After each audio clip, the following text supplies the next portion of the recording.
അത് വശ്വന്ത് coke coke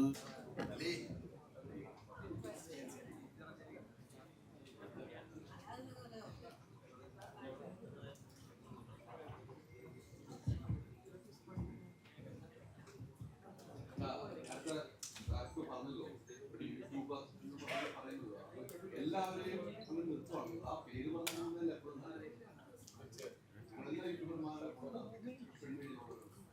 ആരാണെന്നുള്ള പേര് പറഞ്ഞാൽ എപ്പോഴും നല്ലതല്ലേ? ആരാണ്? അല്ല, അത് ഞാൻ പറയാതെ തന്നെ ഒരുപാട് പേര് എല്ലാവരും കണ്ടിട്ടുള്ളതാണ്. അത് വശ്വന്ത് കോക്ക് കോക്ക് ചെയ്യുന്ന സിനിമകളെല്ലാം, അയാൾ പറയുന്നത് എല്ലാ സിനിമകളും സൂപ്പർ ഹിറ്റ് ആയിട്ടുണ്ടോ എന്നാണ് എൻ്റെ ആദ്യത്തെ ചോദ്യം. അയാൾക്ക് പറയാം, അയാൾക്ക് ക്രിട്ടിസൈസ് ചെയ്യാം, അത് അയാളുടെ അവകാശമാണ്. ഞാനൊരു സിനിമ ഡയറക്റ്റ് ചെയ്യുന്ന പോലെ തന്നെയാണ്, അത് അയാളുടെ ഒപ്പീനിയനാണ്. He can talk to audience. But I want asking to you, എന്തുകൊണ്ട് അയാൾ പറയുന്ന എല്ലാ സിനിമകളും ഹിറ്റായിട്ടുണ്ടോ? അയാൾ പറയുന്ന എല്ലാ സിനിമകളും നല്ലതാണോ? ജനങ്ങൾ സ്വീകരിച്ചിട്ടുണ്ടോ? അപ്പോൾ അത് അദ്ദേഹത്തിന്റെ മാത്രം ഒപ്പീനിയനാണ്, അദ്ദേഹം കാണുന്ന കാര്യമാണ്. അദ്ദേഹത്തിന് സിനിമ അയാൾക്ക് നെഗറ്റീവ് പറഞ്ഞാൽ അയാൾക്ക് വ്യൂസ് കിട്ടണമെന്നുണ്ടെങ്കിൽ അദ്ദേഹം അത് സംസാരിച്ചിരിക്കും.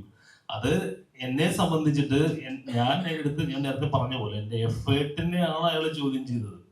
അയാൾക്ക് ഒരു സിനിമ കാണുമ്പോൾ നമ്മൾ ആ സിനിമയിലെ കഥയിലോ അല്ലെങ്കിൽ ആ എന്തെങ്കിലും വിഷ്വലിലോ അല്ലെങ്കിൽ എന്തെങ്കിലും മേക്കിംഗ് ഇഷ്യൂസോ അങ്ങനെയൊക്കെ അദ്ദേഹത്തിന് പറയാം.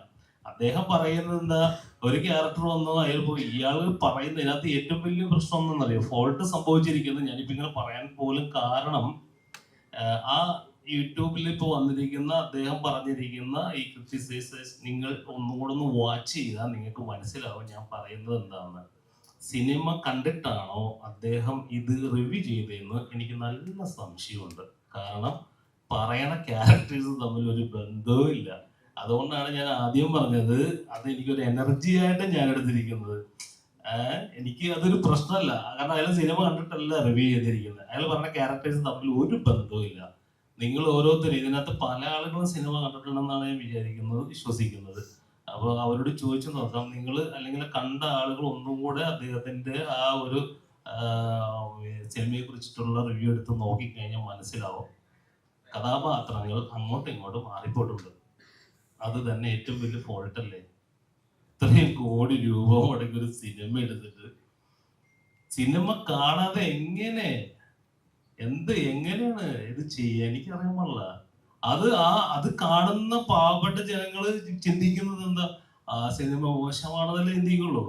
പക്ഷെ എന്തോ ഭാഗ്യം കൊണ്ട് അല്ലെങ്കിൽ നമ്മുടെ സത്യസന്ധത കൊണ്ട്, ദൈവത്തിന്റെ അനുഗ്രഹം കൊണ്ടിട്ട് ദൈവം അത് മൗത്ത് പബ്ലിസിറ്റിയിലുള്ള ആളുകൾ എത്തിച്ചുകൊണ്ട് ഇന്നിപ്പോ തിയേറ്ററിൽ സാധനം പോകുന്നു, എനിക്കിപ്പോൾ ഇരിക്കാൻ പറ്റി. ഇല്ലെങ്കിൽ രണ്ടാമത്തെ ദിവസം വാഷ് ഔട്ടായി പോകും.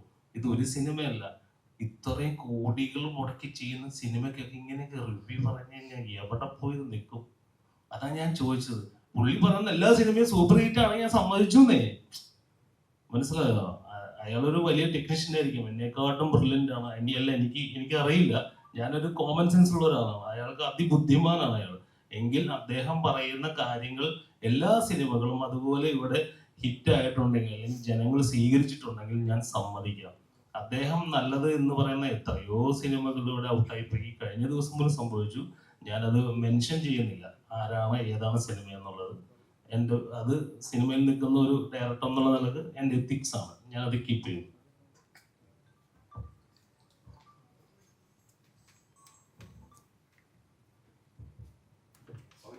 എനിക്ക് മറിച്ച അഭിപ്രായമാണ് കേട്ടോ ഈ ഇദ്ദേഹം പറഞ്ഞത്. കാരണം ഒരു റിവ്യൂവർ എന്തെങ്കിലും പറഞ്ഞെന്ന് വെച്ചിട്ട് അങ്ങനെ തകർന്നു പോകുന്നല്ല സിനിമകൾ. അദ്ദേഹത്തിന്റെ വ്യൂ പറയുന്നു. എത്രയോ സിനിമകൾ അദ്ദേഹം അതുപോലെ ആൾക്കാരും പറയുന്ന ഓടുന്നുണ്ട്. കാരണം നമ്മളിപ്പോൾ കാണുന്ന ഒരു എനിക്കിഷ്ടപ്പെടുന്ന ഒരു സിനിമ ചിലപ്പോൾ താങ്കൾക്ക് ഇഷ്ടപ്പെടണമെന്നില്ല, അല്ലെങ്കിൽ എനിക്ക് ഇഷ്ടപ്പെട്ടത് ചിലപ്പോൾ മറിച്ച അഭിപ്രായം പറയാം. അതിലൊന്നും വലിയ കാര്യമൊന്നുമില്ല. അതൊക്കെ നമ്മളൊരു പോസിറ്റീവായിട്ട് എടുക്കണമെന്ന് ഞാൻ പറയുന്നുള്ളൂ. പക്ഷെ ഇദ്ദേഹത്തിന് ഇത്ര വേദനിക്കാൻ കാരണം, ഇദ്ദേഹം ഒരു 2 വർഷമായിട്ട് ഇതിന്റെ പുറകെയിൽ നടന്ന, കാരണം ഒരു സിനിമ റിലീസ് ചെയ്യാന്ന് പറയുന്ന ഇന്നത്തെ കാലത്ത് വളരെ വളരെ പണിപ്പെട്ട ഇതാണ്. കാരണം ഞാൻ 94 സിനിമ അഭിനയിക്കാൻ വന്ന ആ വർഷം തന്നെ പ്രൊഡ്യൂസ് ചെയ്ത ആളാണ് ഞാൻ. അന്നൊക്കെ വളരെ ഈസിയാണ് ഈ കാര്യം. അന്ന് നമുക്ക് നിങ്ങളുടെ കയ്യിലിരുന്ന കാശൊക്കെ കണ്ടിട്ട് എനിക്ക് പടം എടുക്കാം. ഇപ്പൊ അലിയുടെ കയ്യിൽ ഇത്ര പൈസ ഉണ്ടെന്ന് കണ്ടിട്ട് എന്റെ സുഹൃത്താണല്ലോ എനിക്ക് പടം കൊടുക്കും. ഇന്നത് നടക്കില്ല, ഇന്ന് അവസാനം ഇപ്പൊ ഒരു സിനിമ ഇറങ്ങാൻ അനൗൺസ് ചെയ്തൊരു സിനിമയുടെ കാര്യം അടക്കം ഞാൻ പറയാം. ഇപ്പൊ നമ്മള് ഒരു സിനിമ എടുക്കാൻ തീരുമാനിച്ചാൽ അതിന്റെ പോസ്റ്റർ ഒട്ടിക്കാനുള്ള പശയുടെ കാശ് മുതൽ കണ്ടിട്ട് വേണം ഇറങ്ങാൻ. കാര്യം മാറിപ്പോയി. അപ്പോ എല്ലാ സിനിമകളും ഇറങ്ങുന്ന എല്ലാ സിനിമകളെയും നമ്മൾ ഈ പറയുന്ന പോലെ ഇത് ഇദ്ദേഹത്തിന്റെ വേദനയാണ് ഈ പറഞ്ഞത്, പ്രൊഡ്യൂസറുടെ ഇവരുടെയൊക്കെ. അപ്പോൾ അതിന്റെ ഒരു എഫർട്ട് ഉണ്ടല്ലോ, ആ എഫർട്ടിനെ നമ്മൾ കളിയാക്കരുതെന്ന് മാത്രമേ എനിക്ക് പറയാനുള്ളൂ. നിങ്ങൾ പറഞ്ഞോളൂ, നിങ്ങളുടെ അഭിപ്രായം പറഞ്ഞു, പക്ഷെ അതൊരു കൊഞ്ഞാണം കുത്തുന്ന രീതിയിൽ അഭിപ്രായം പറയരുത്. മനസ്സിലായില്ലേ? ഇപ്പൊ ഈ കുട്ടി എന്നോട് ചോദിച്ചു, ഇപ്പൊ അഭിനയത്തിലൊക്കെ വളരെയധികം മാറിയിട്ടുണ്ടല്ലോ. ഞാൻ അതിലേക്ക് തന്നെ വരികയാണ്. കാരണം ഇത് നമ്മളിങ്ങനെ തേച്ചൊരു മെനിക്ക് കൊണ്ടുവരുന്ന സംഭവമാണല്ലോ. ആദ്യമേ ചിലപ്പോൾ നമുക്ക് അങ്ങനെ ഒരു അവസരം കിട്ടിക്കഴിഞ്ഞാൽ ചിലപ്പോൾ നമുക്ക് വരുമായിരിക്കും. ഇത് കുറെ കഴിയുമ്പോഴാണ് അതിലേക്ക് വരുന്നത്. അപ്പൊ എന്ന് പറഞ്ഞ പോലെ ക്രിട്ടിസൈസ് ചെയ്യാനുള്ളൊരു അവകാശം എല്ലാവർക്കും ഉണ്ട്. പക്ഷെ അത് കളിയാക്കരുത്. അതിനൊരു ഒരു ബൗണ്ടറി ഉണ്ട്, അതിൽ വെച്ചിട്ട് വേണം ചെയ്യാൻ. അത്ര കാരണം ഇവരുടെ എഫർട്ടൊക്കെ നമ്മൾ കുറെ കണ്ടതാണ്. കാരണം ആ ഒരു സിനിമ പുറത്തിറക്കാന്ന് പറഞ്ഞാൽ വളരെ ഇതുള്ള പണിയാണ്, ഇല്ലേ? ഇപ്പൊ തന്നെ സിനിമകൾ തന്നെ ഇതുപോലെ പല ആൾക്കാരും പലതും പറഞ്ഞു നമുക്ക് സിനിമകൾ ഇല്ലാതെയായി കേരളത്തിൽ. ഞാൻ അതിലേക്കൊന്നും കിടക്കുന്നില്ല. ഓക്കെ, ചോദിച്ചോളൂ. അല്ല, ഇപ്പൊ